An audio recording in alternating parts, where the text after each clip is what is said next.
Bride of Leosburn, short film by Christopher Blandford. Leosburn Manor, Madame Fortuna's chambers, morning. The sun illuminates a large opulent bedchamber through grand windows.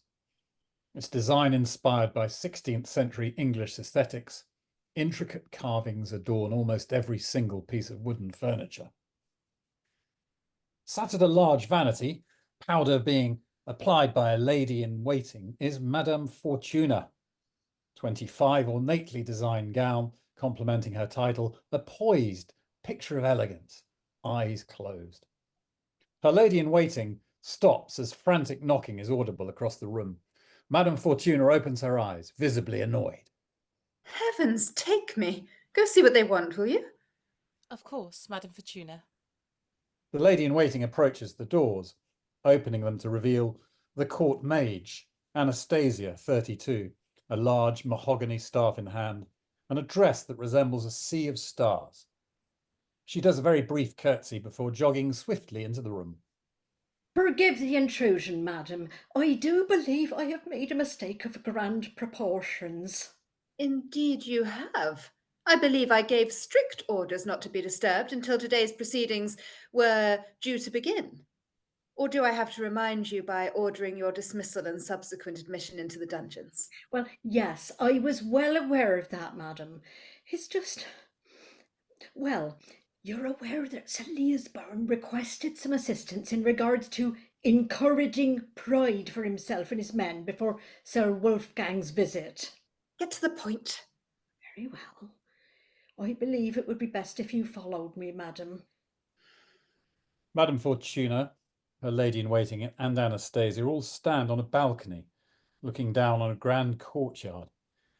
Intricate tiling depicting a lord, along with a crest, grand flower displays accompanying the tiles and pillars, along with a pride of male lions roaming the courtyard. Why is my husband a lion, Anastasia?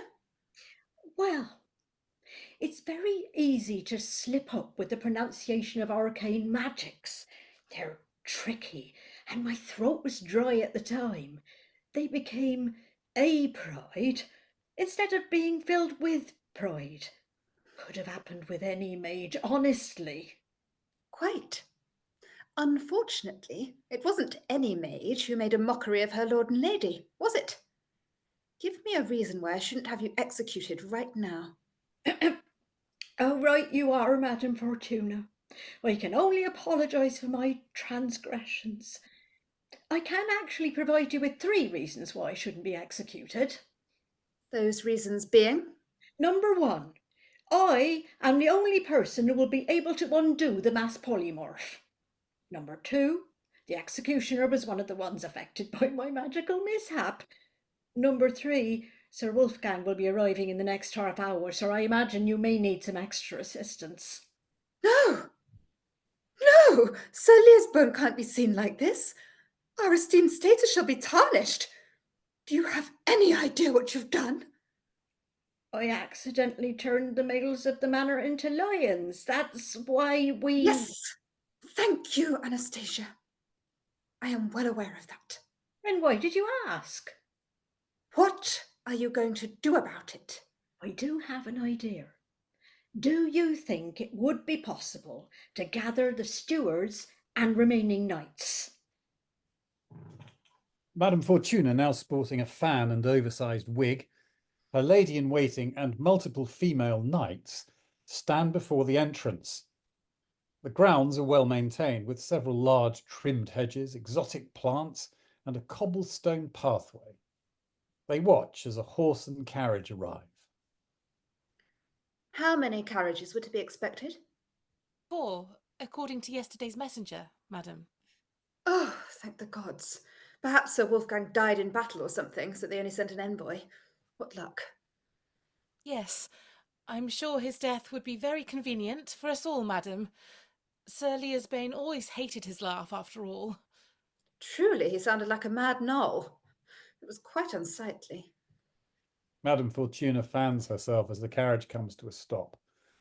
A couple of the female knights roll out a carpet adorned with the Leosburn crest. Leading from the carriage to the entrance the carriage door opens as Lady Clotho, 28, steps out. Her attire resembles a Rococo 18th century dress. She is accompanied by her handmaiden and her own court mage, Stella, 21. A blindfold over her eyes, a circular device holding tarot cards attached to her astrology-themed robes. Lady Clotho, it is an honour to have you grace Leosburn Manor with your presence. Pray tell, where is Sir Wolfgang? Madam Fortuna, I could ask the same of Sir Leosburn. It is unlike him to be absent whilst company is visiting, is it not? I do believe that we are due an explanation for Sir Wolfgang's absence first. Was it not in his honour that we were due to host him, after all? I'm afraid he has had some noble deeds to attend to on the way that have delayed his journey. He will be visiting us presently. What of Sir Leosburn, then? What's his excuse? He? Well, he is currently supervising the kitchen staff because there was a fire. He's the sort of noble to care deeply for all his men, no matter their station. Such a generous man. Very handsome, too. Very talented. Oh, well, that's very sad. Shall we? Of course, Lady Clotho. You must be exhausted from your trip. Allow Leosburn Manor's knights to accompany you to your chambers whilst preparations for the banquet are complete. Oh? Were you not informed of our arrival in advance? Well, I do believe it is commonplace for nobility to have the banquet prepared before their guests of honour are due. How quick you are to forget we had a fire! It is a shame those caught in the blaze shan't be forgetting quite so soon. For shame. Pray tell, rest now. It may help you later to recall more information spun from tales at the banquet, yes? Lady Clotho, her handmaiden, and Stella are taken into the manor by female knights. Madame Fortuna approaches Anastasia, who is in the middle of attempting to cast a spell, her staff glowing. Madame Fortuna gazes over the balcony before she clears her throat, causing Anastasia's staff to stop glowing. There appear to still be lions down there. Well, yes. You interrupted my spell, so there are still lions down there. I also believe you said you'd have Sir Leosburn returned before the banquet. Magics are tricky. They're fickle. They're probably being warped by the stargazing wench and her stupid cards. I implied that Sir Leosburn would be present for the banquet. And maybe he can. Look, how about we try this? Leosburn Manor dining hall day. A grand banquet adorns a set of large joined tables forming a U shape. Large banners with Leosburn's crest, grand stained glass windows and intricate mosaic floors adorn the room. At the end of the table are two opulent thrones. One currently seats Madame Fortuna, the other is empty. A majority of the other seats are also empty. The only people participating in the banquet are female. Lady Clotho, her handmaiden and Stella are sat opposite Madame Fortuna. An empty seat next to Lady Clotho. I see your staff have managed to do well despite the fire, then. Quite. I assure you, Leosburn Manor strives for perfection, despite the circumstances they may find themselves in. Then I expect Sir Leosburn will be joining us soon, despite the fire? Yes, indeed he will be. Isn't that right, Anastasia? Indeed. I believe we'll be seeing him any... Anastasia is interrupted by a loud roar. Heads turn to see a lion being handled by 4 female knights, led into the dining hall. Oh, Sir Leosburn is here. Please let us all raise a toast in his honour to his bravery saving our kitchen staff from the wicked fire that threatened to destroy all that Leosburn Manor holds dear. Awkward muttering is audible as Madame Fortuna raises her goblet. The rest of the manor staff follow suit. Lady Clotho and her handmaiden exchange confused looks. Stella taps on her goblet, contemplating something. After a few moments, Lady Clotho stands. What form of mockery is this? You think me a fool for bringing a beast before me? Madame Fortuna gasps, placing her goblet down as the lion is awkwardly herded into Sir Leosburn's chair.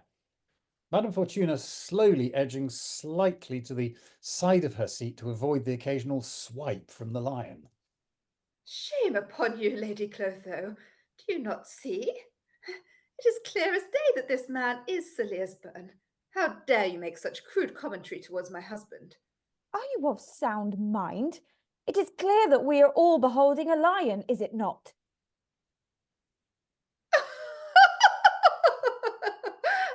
Oh, Lady Clotho, I see your comments were simply clever wordplay. Sir Leosburn does take pride in his lion motifs, do you not, my dear? Lion roars once again. Madame Fortuna nods in agreement as laughter erupts. Lady Clotho stares around in disbelief before pointing towards Madame Fortuna. You make a mockery of House Wolfgang, too cowardly to make a fool out of me without my husband present, no less. Shame on you and your bloodline, Madame Fortuna. The next time we meet, it will be under a standard. Madame Fortuna looks mortified before glaring over at Anastasia. Lady Clotho, please, if I may explain. That lion is truly Sir Leosburn. It's just... It's enough! I shan't partake in this folly any longer. I care not for your pitiful excuses. Lady Clotho starts to storm off, Stella and her handmaiden sheepishly following behind, awkward muttering and roaring as Madame Fortuna slumps in her seat. Anastasia takes a big swig of her goblet before approaching Madame Fortuna.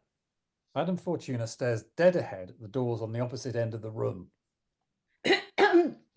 Madam, if I may... Madame Fortuna snaps her fan in half.